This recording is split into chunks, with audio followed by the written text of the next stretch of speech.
참 감사한 고백인 것 같습니다. 찬양을 어떨 때 저는 가끔 그런 생각을 하는데, 우리 찬양 한 곡 듣고 나면 제가 설교를 할 필요가 없겠다 이런 생각도 듭니다. 우리 신앙 고백을 우리 마음에 담아서 그 찬양 한 곡 우리가 마음에 담고 살면 참 좋겠다 싶습니다. 그래도 말씀을 나누야죠. 우리 함께 우리 말씀 나누겠습니다.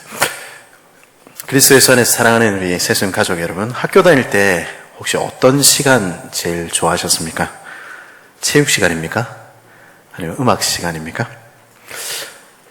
제 아내 같은 경우는 수학 시간을 제일 좋아했다 그러더라고요. 저는 그런 사람 아닙니다. 우리 중고등부 친구들에게 물어보면 좀 창의적으로 대답할 수 있을 것 같아요. 점심시간? 학교 마치는 시간? 이런 시간도 시간이라는 거죠. 저는 국어 시간이나 문학 시간을 좀 좋아했었는데요. 그때 배운 시들 가끔 지금도 기억이 나곤 합니다. 그런 시들 중에 미당 서정주 선생의 귀촉도라는 시가 있었습니다. 시험에 나온다 그래서 제가 열심히 외웠던 기억이 있습니다. 이 시는 꽃비 내리는 봄날 하얀 수의를 입고 죽음의 길로 떠나간 님을 그리워하며 부르는 노래입니다. 이 시에서 죽음은 서역산만리, 다시 돌아오지 못할 파촉산만리라는 말로 표현됩니다. 죽음은요, 다시 돌아올 수 없는 차가운 저승 가는 길, 차가운 저승을 이제 한자로 하면 음부 아니겠습니까? 음부로 내려가는 여행길, 마지막 여행길이라는 것이죠. 죽음은 모든 것의 끝이라고 사람들은 이야기하는 것입니다. 그래서 내 머리카락 잘라서라도 먼 길 떠난 님의 발 상하지 않게 그 여행길의 신을 미투리 한 켤레 신겨 보내드릴 걸 하는 게 이 시의 내용입니다. 미투리 하면 우리 친구들 잘 모르실 수 있을 것 같은데 집신 같은 겁니다. 머리카락으로 그 집신 같은 미투리 한 켤레 신겨 보낼 걸. 그거 한다고 무슨 소용이 있겠습니까마는 영원한 이별하는 그 서글픈 심경 다 달래지 못해서 그렇게라도 하고 싶어 하는 것입니다. 저는 이 시를 읽으면서 오랫동안 이 미투리 한 켤레 머리카락으로 삼는다 이 표현이 그냥 시적인 표현이라고 생각을 했었습니다. 그런데 몇 해 전에 저희 아이들과 함께 경북 안동에 제가 방문했을 때 1998년도에 경북 안동에서 한 무덤이 발견됐는데 거기 원희 엄마라는 사람이 쓴 편지가 그 무덤 안에서 발견이 됐습니다. 요즘 말로 번역하면 이런 것입니다. 우리처럼 그렇게 예쁘게 사랑한 사람들이 또 있었을까요? 그렇게 당신처럼 자상하게 날 사랑해 줄 사람 세상에 또 있을까요? 그런데 어떻게 해서 뱃속에 아이만 남겨둔 채 그렇게 젊은 날에 나를 두고 떠나가십니까? 나보고는 어떻게 살라고 그렇게 멀리 떠나가십니까? 400년 전에 그 편지에는 젊은 날 남편을 잃은 여인의 슬픈 사연이 절절히 적혀 있었습니다. 그리고 그 무덤, 그 관 속에는 그 편지와 함께 머리칼로 자기의 머리를 잘라서 만든 머리칼로 만든 미투리 한 켤레가 놓여 있었습니다. 그런데요, 그렇게 머리카락 잘라서 신을 삼아 그 관 속에 넣는다고 해서 정말로 달라지는 것이 있습니까? 그렇게 애달파하며 죽은 이를 그리워하고 정성을 들인다고 해서 죽은 이가 살아나오는 역이 있습니까? 그렇지 않습니다. 너무도 안타깝게도 너무도 슬프게도 그렇지 않습니다. 생과 사의 길은 너무도 분명하고 차가운 젖은 음부로 내려가는 길에 돌아간 사람들 그 누구도 다시 돌아온 일이 없습니다. 사람들이 말하듯이 죽음은 모든 것의 끝인 것처럼 보입니다. 아니, 지금 우리가 살아있다고 하는 우리 역시 순간순간 시시각각 죽음을 향해 달려가고 있습니다. 오늘 말씀을 통해서 우리는 한 사람의 죽음을 만나게 됩니다. 그 사람은 예수님입니다. 죄 없으신 주님, 그렇게 고아와 과부를 사랑하셨던, 그렇게 가난한 자와 세리의 친구가 되어주셨던 그 다정했던 주님, 그 손으로 어린아이의 머리를 만지시며 그리고 병자들을 친히 그 손을 대어 낫게 하시던 그 능력의 주님께서 돌아가신 것입니다. 십자가 그 저주받은 나무에 달려서 그렇게도 맥없이 그렇게도 덧없이 우리 주님 돌아가시고 만 것입니다. 그 시신은 바위로 판 무덤 속에 덩그러니 놓여 있는 것입니다. 얼마나 허망합니까? 그러니 얼마나 그분을 보낸 사람들은 낙담했을까요? 그렇게 주말을 보내고 안식일을 보내고 슬픔 가운데 새로이 한 주의 시작을 맞이해야 했던 남겨진 사람들, 주님 없는 세상을 살아갈 것으로 생각했던 그 남겨진 사람들의 이야기가 오늘 본문을 통해서 만나게 되는 이야기입니다. 그 첫 번째 사람들은 1절에서 12절에 등장하는 여인들 그리고 베드로입니다. 안식 후 첫날 새벽에 이 여자들이 그 준비한 향품을 가지고 무덤에 가서 아직 해가 뜨기도 전 그 첫날 새벽에 산을 오르는 여인들이 있었습니다. 그 사랑했던 주님, 그러나 이제는 음부로 내려가 버린 그 주님, 그녀들은 슬픔 가운데서 그 돌아가신 예수님의 시신에 향품이라도 발라드리려고 그 산을 오르고 있는 것입니다. 사실 예수님의 무덤은 커다란 바위로 막혀 있는 것 아닙니까? 그리고 군병들이 그 창칼로 지키고 있는 것 아닙니까? 그러니 이렇게 올라가 봤자 그 예수님의 시신조차 보지 못할 것입니다. 하지만 그녀들은 그들이 사랑했던 그 주님에 대한 그 애달픈 마음, 그 정성 한 조각이라도 표현하고 싶어서 있는 재산 없는 재산 다 팔아서 그렇게 마련한 그 향유병 들고 그 향품 들고 그 산을 오르고 있는 것입니다. 마치 원희 엄마가 그 머리칼 다 잘라서 그 미투리 만들어서 그 남편의 발에 신겨 주었듯이 그들은 그 정성 표현하고 싶어서 그 죽은 예수님 찾아가고 있는 것입니다. 그런데 예상치 못했던 일이, 아니 한 번도 상상하지 못했던 일이 일어났습니다. 24장 2절에 뭐라고 얘기합니까? 돌이 무덤에서 굴려진 것을 보고 들어가니 주 예수의 시체가 보이지 아니하더라. 그녀들이 그 무덤에 도착했을 때 그들이 볼 수 있었던 것은 텅 빈 무덤밖에 없었습니다. 두려움에 사로잡힌 병사들은 이미 달아나고 없었고요. 그 커다란 바위는 저 멀리 굴려져 있었으며 예수님의 시체는 보이지 않았습니다. 그것이 그녀들이 맞이한 현실이었습니다. 도대체 어디로 갔지? 도대체 누가 시체를 옮겼을까? 누가 알아서 말이라도 해주면 좋겠는데 그녀들은 예수님의 시체마저 잃어버린 것입니다. 그 슬픔에 그들은 정신없이 그 주님을 찾았습니다. 그러나 그들은 그 주님을 발견할 수 없었습니다. 거기 텅 빈 무덤에 그녀들이 찾던 예수님의 시신은, 죽은 예수님은 계시지 않았습니다.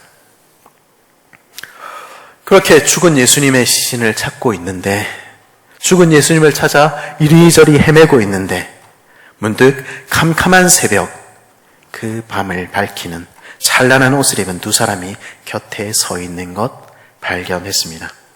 그 여인들은 너무 놀라서 땅에 엎드렸습니다.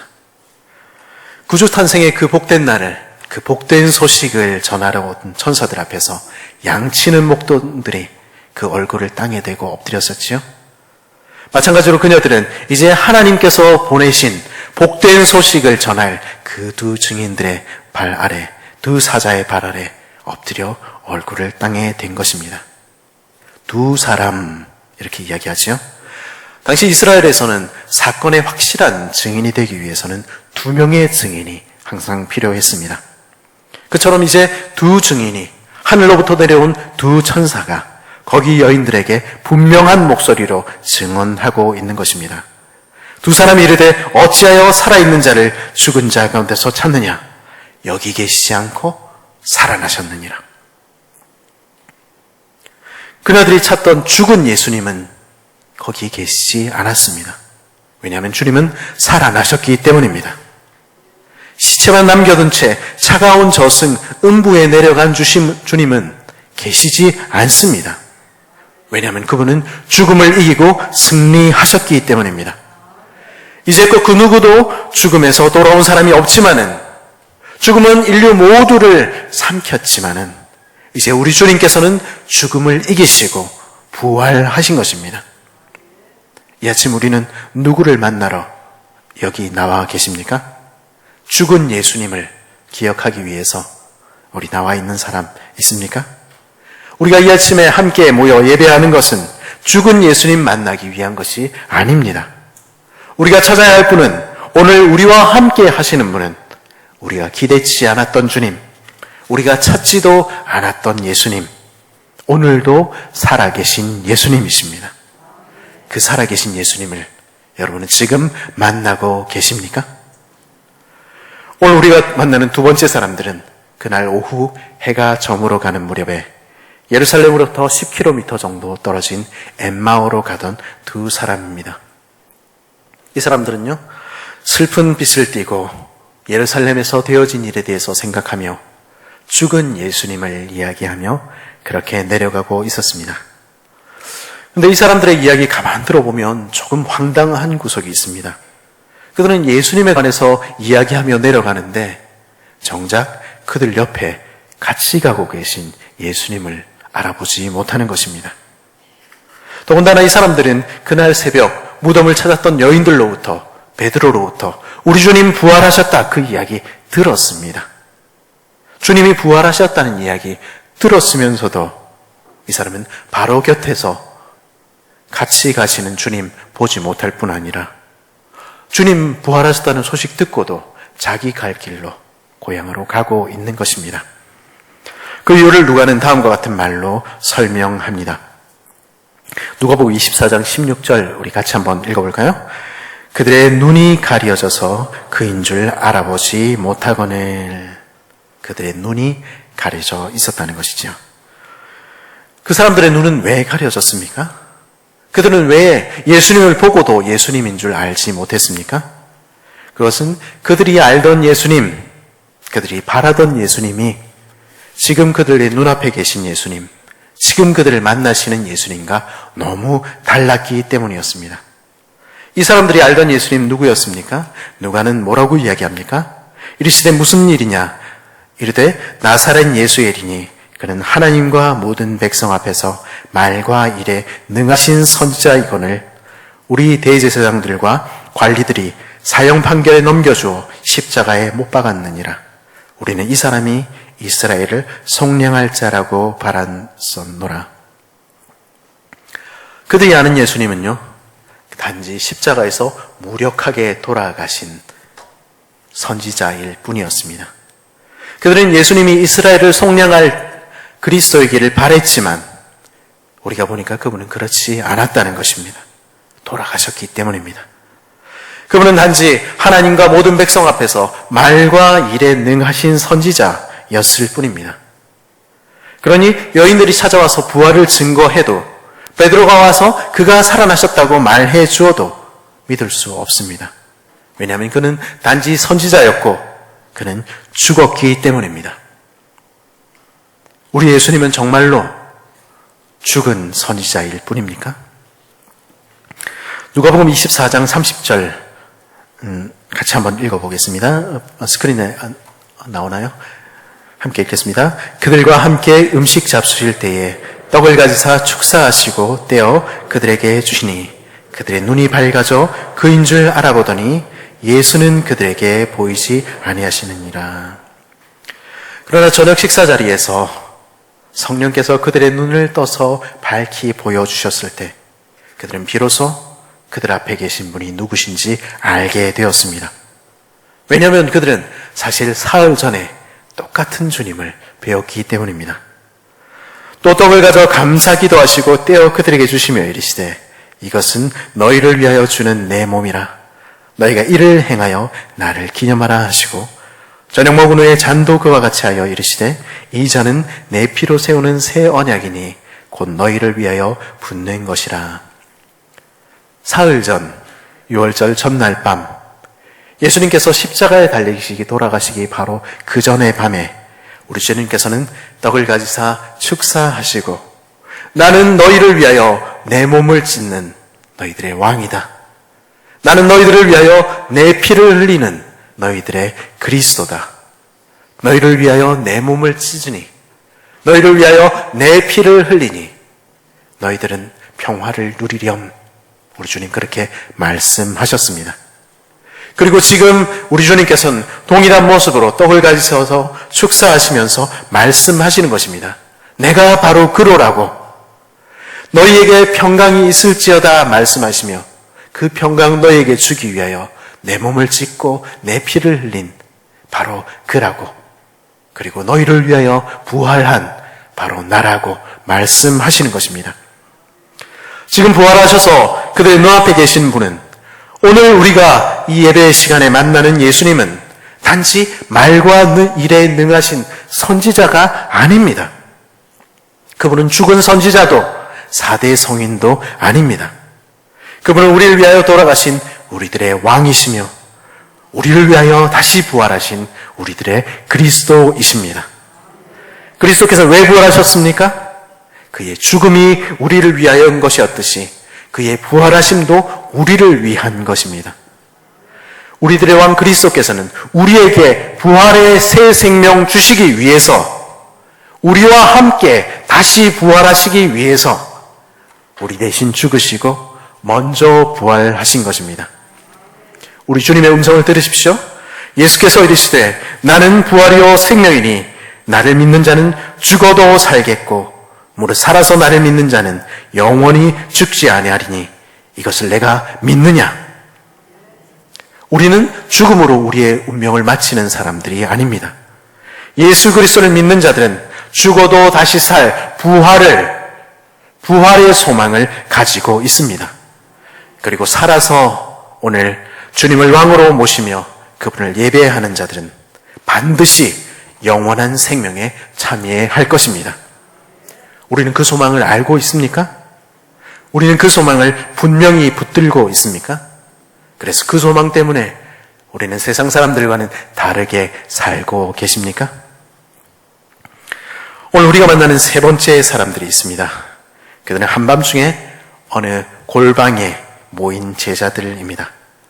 그날 밤 엠마오로 가던 그 두 제자가 예루살렘으로 돌아갔을 때 그들은 다른 제자들과 여인들 그리고 그와 함께한 많은 사람들 만날 수 있었습니다.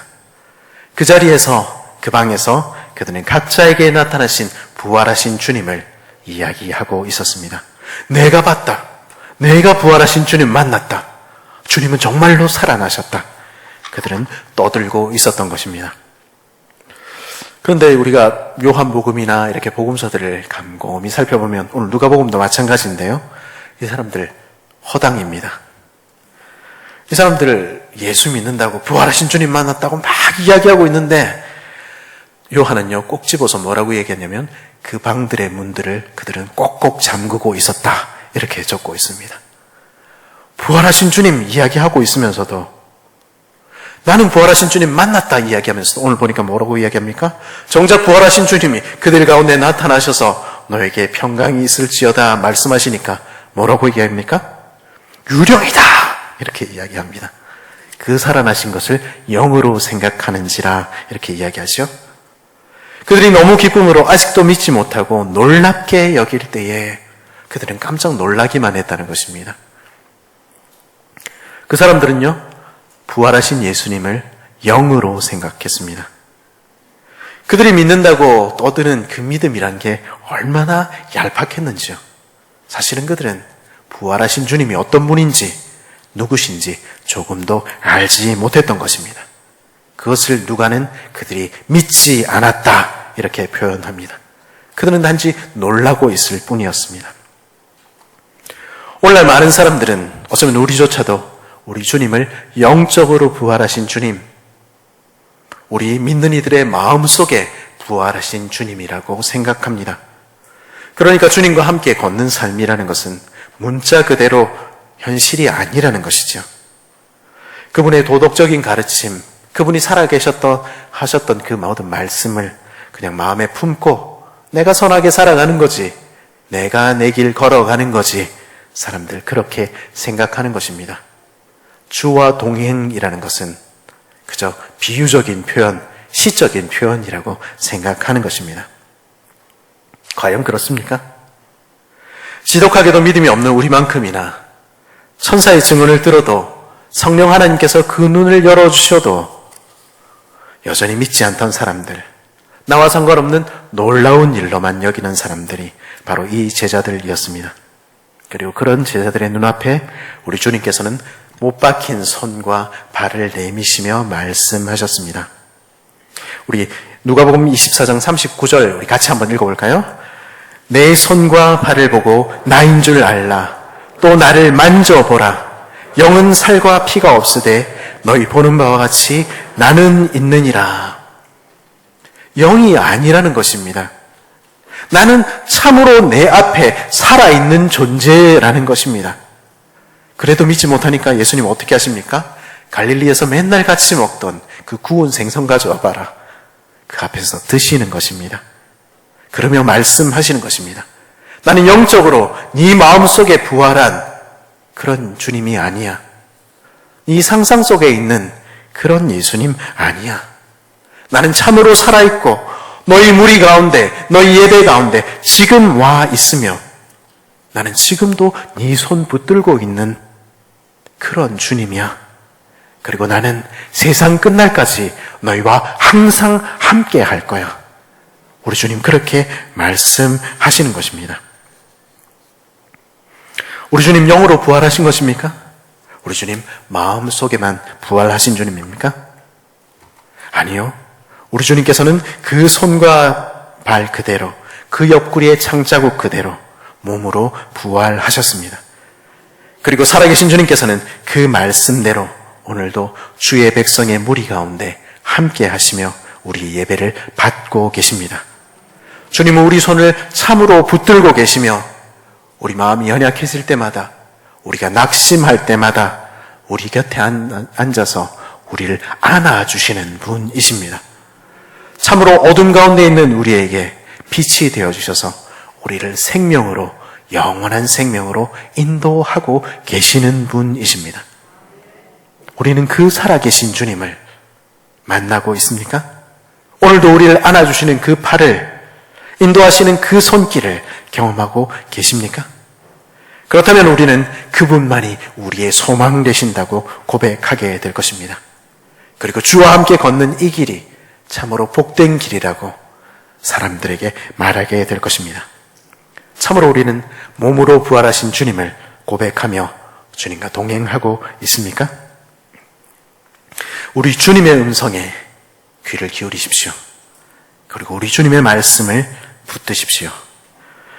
인자가 반드시 죄인의 손에 넘겨서 십자가에 못 박히고 제3일에 다시 살아나야 하리라. 반드시, 우리가 가진 개역 성경에는 생략된 이 반드시라는 말은 이 모든 것들이 우리 주님의 작정대로 된 일이라는 것을 우리에게 분명히 말해 줍니다. 그리스도께서 죄인의 손에 넘어가셔서 십자가에 처형되시는 것이 그분의 의지대로 반드시 이루어져야 했던 일이듯이 사흘 만에 부활하는 일도 그분의 섭리 가운데 반드시 그때 일어난 일이어야 했다는 것입니다. 주님께서는 생전에 말씀하신 대로 반드시 제3일에 부활하셔야 했습니다. 사람들이 알기에 예수님께서는 안식일 전날 십자가에 달려 돌아가셨습니다. 그리고 한 주의 마지막인 그 안식일을 슬픔 중에 보내며 사람들은 이제 죽은 주님을 떠날 준비 다 마쳤습니다. 이제 모든 것은 끝났다 생각했습니다. 그 새벽을 찾았던 사람, 여인들도 만나길 기대했던 것은 죽은 예수님이셨습니다. 왜냐하면 예수님께서는 돌아가신 지 이미 사흘이나 되지 않으셨습니까? 이제 그들은 주님 없는 세상에서 주님 없는 새로운 한 주를 시작할 준비를 마치고 있었던 것입니다. 그런데 주님께서는요, 모두 끝났다고 생각한 그때에, 사망과 죽음이 승리한 것 같은 그때에 그곳에서 부활하셨습니다. 왜냐하면 그분은 전능하신 하나님, 세상을 창조하시던 하나님, 그리고 부활하시는 전능하신 아버지이시기 때문입니다. 오래전 창조를 시작하시던 바로 그 첫째 날 아침에 흑암과 공허가 가득하던 그곳에서 빛이 있으라 명하시며 창조를 시작하시던 바로 그날 아침에 우리 주님께서는 사망과 죽음의 권세를 깨뜨리시고 새로운 창조의 날을, 새로운 시간을 열어젖히셨습니다. 그분은 이제 만물을 새롭게 하시고 새 하늘과 새 땅을 만드시는 새 창조를 시작하신 것입니다. 그의 이름으로 죄사함을 얻게 하는 세례는, 회개는 예루살렘으로부터 시작해서 온 족속에까지 지금 전파되고 있습니다. 하나님께서 그 새 창조를 지금도 일하고 계시는 것입니다. 아직 우리는요, 새 하늘과 새 땅을 보지 못합니다. 그러나 그 일은 이미 시작된 것입니다. 우리는 이미 새 날을, 새 시대를 살고 있는 것입니다. 우리가 오늘 지키는 이 날은 한 주의 마지막 날, 일요일, 썬데이가 아닙니다. 이제 우리는 새 창조의 새 날, 이전에 한 번도, 예수님 이전에 한 번도 누구도 살아본 적이 없는 새 날, 새로운 한 주의 시작인 제8요일을 살고 있는 것입니다. 그래서 우리는 이 날을 일요일이라 부르지 않고 주님의 날, 우리 주님의 시대라고, 그래서 주일이라고 부르는 것입니다. 우리는 부활의 생명 가운데 그 새로운 날들을 살고 있다고, 우리는 찬란한 기쁨의 첫날을 살고 있다고 그렇게 고백하는 것입니다. 이 날에 그 살아계신 예수님을 우리는 만나고 있습니까?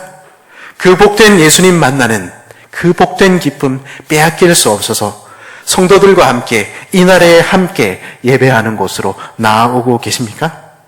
이 날에 함께 모여서 우리 주님을 찬양하는 그런 복된 우리 되기를 간절히 바랍니다.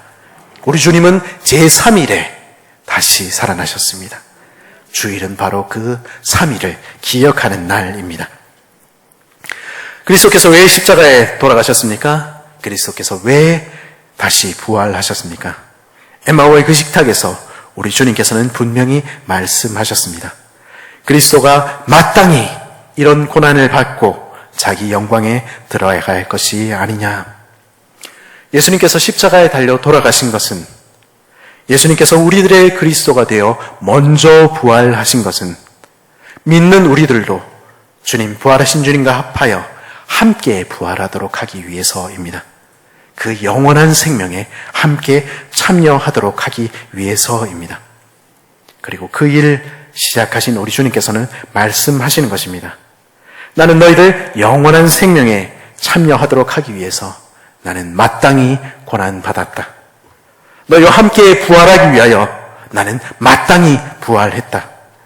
그리고 나는 내 나라에서 너희와 함께 영원히 막노릇할 날 기다리며 사모하며 그렇게 준비하고 있다.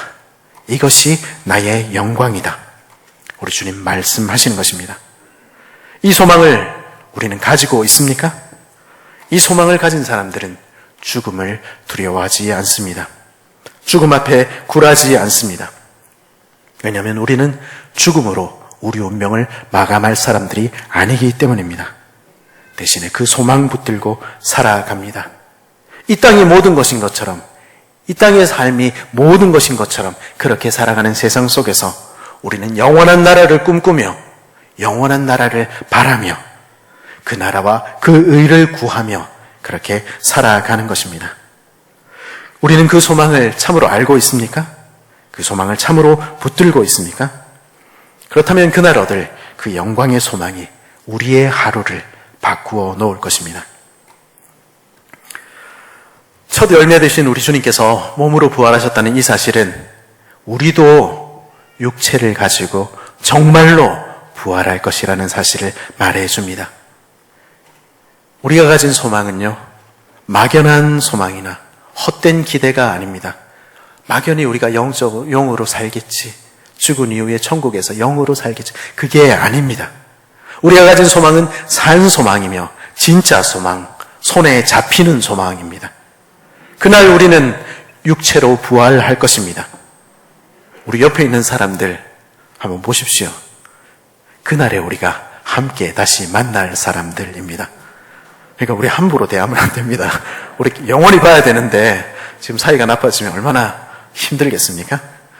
우리는 정말로 육체로 부활하여 그날에도 함께 뛰며 함께 노래하며 함께 얼싸안으며 함께 찬양하게 될 것입니다. 지난 주간까지 해서 우리 어르신들 구역들을 좀 신방을 했습니다. 제가 이제 어르신들 뵈니까 어디에 몸은 좀 괜찮으세요? 이러시면 처음엔 다 괜찮습니다 이러세요. 그래서 어깨는 어떠세요? 그러면 어깨 아프대요. 무릎 어떠세요? 그럼 무릎 아프시대요. 다 아프시대요. 아니 특별히 아픈 데가 없어도 그 육체가 쇠잔하여 가는 것 우리 보게 되는 것입니다. 어르신들만 그렇습니까? 저도 어깨가 아픕니다. 우리 육체는 쇠잔해지고 우리 모두는 죽음을 향해 달려가고 있는 것입니다. 그런데 저희 막내가 있는데요. 저기서 막 소리 지르고 있을 텐데 저희 막내가 이제 돌 지났지 않습니까? 그 아이를 보면 생명이라는 것이 그 아이에게 생명이라는 것이 얼마나 넘치는지 보게 됩니다. 아침에 절 일어나라고 제 얼굴을 막 때립니다. 그리고는 얼마나 일어나기가 무섭게 반짝이는 눈으로 온 집을 헤집고 다닙니다. 온 서랍을 다 열고 거기 있는 것들을 다 꺼냅니다. 찾아가서 이제 그걸 또 어떻게 정리를 하면 다시 다 열어 제칩니다. 얼마나 에너지가 넘치는지 나중에는 포기하게 되죠. 그 모습을 보면서 닌 참 좋겠다. 닌 참 생명이 넘치는구나. 우리가 그렇게 이야기하곤 하죠. 나도 저렇게 뛰고 달리던 때가 있었는데 우리 다 그렇게 이야기하지 않습니까? 우리는 이제 아침에 일어나는 게 참 쉽지 않은 나이가 되어 갑니다. 점점 쇠잔해져 가는 우리 모습을 어르신들 또 발견하고 우리 마음이 또 낙담되기도 할지 모르겠습니다. 탄식하고 그리고 낙심할 수도 있습니다. 그러나 부활을 믿는 사람들은 주님과 같이 우리도 다시 부활할 것을 소망하는 사람들은 그런 허무에 몸을 맡기지 않습니다. 그런 우울로 우리의 날들을 채우지 않습니다. 대신에 바울과 같이 고백합니다. 그러므로 우리가 낙심하지 아니하노니 우리 겉사람은 낡아지나 우리 속사람은 날로 새로워지도다. 그날에 있을 몸의 부활을 믿으며 그날은 우리 육체도 생명으로 가득할 것을 소망하는 것입니다. 그리고 지금 이곳에서 그 생명의 삶, 부활의 생명의 날들을 연습하는 것입니다. 오늘 우리 새 생명으로 살아가는 것입니다. 부활을 믿는 주의 성도들은 못 박힌 손과 발, 창자국이 역력한 허리를 그대로 지니시고 부활하신 주님의 모습을 보며 그 살아계신 주님께서 그 말씀 그대로 오늘 우리와 함께 하신다는 것을 또한 믿고 살아갑니다.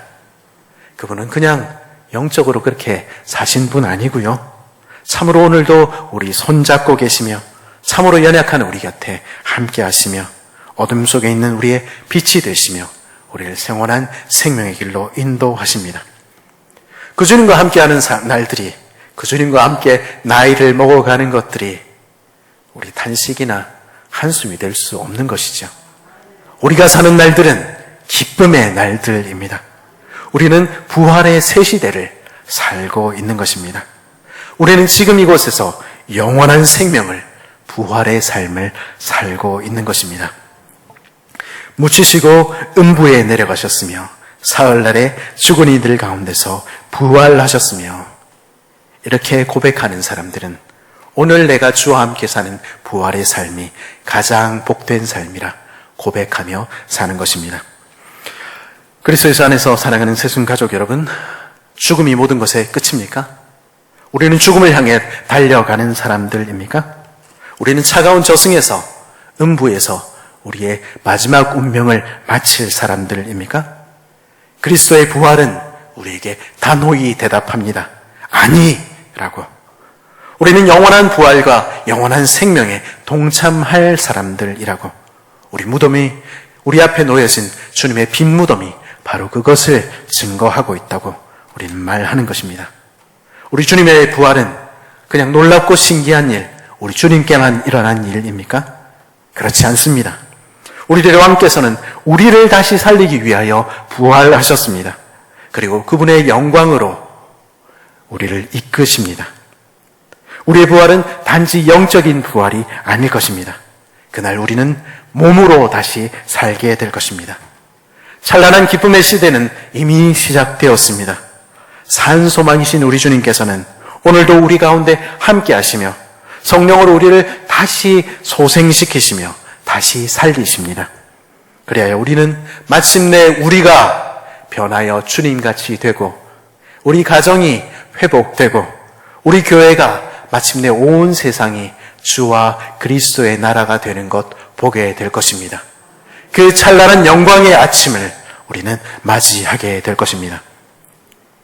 이 찬란한 기쁨의 첫날, 우리 주님의 부활을 기념하는 이날에 첫 열매로 부활하신 주님을 찬양하는 우리 되었으면 좋겠습니다. 보십시오. 벌써 새순이 피어나 저기 첫 열매가 맺혀 있는 것입니다. 부활의 봄이 오고 있습니다. 그 부활의 소망을 붙들고 살아가는 복된 저와 여러분 되기를 간절히 바랍니다.